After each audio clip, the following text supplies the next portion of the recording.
Saturday, November 25th, 2023. Focus.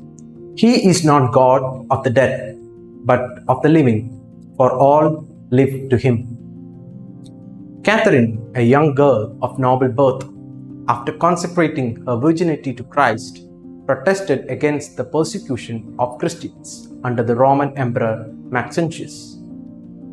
She won debates with eminent scholars sent by him, and even converted his wife and some soldiers. She was later beheaded. Jesus conquered death, and it is his resurrection that promises us eternal life. He is the God of the living. Saint Catherine of Alexandria and all the martyrs understood this well. Hence, they held on to their faith and valiantly faced martyrdom. God has set before us life and death, and if we really love God, we will choose to live forever with Him in heaven. To love God is to face martyrdom every moment of our lives.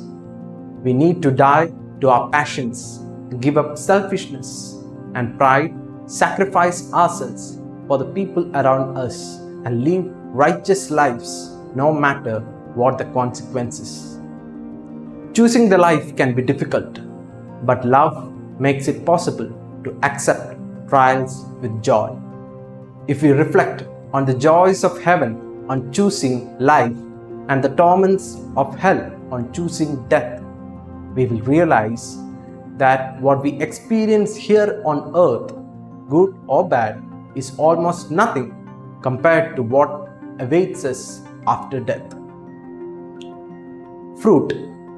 With faith in the living God, I choose to live in a manner that will save my soul.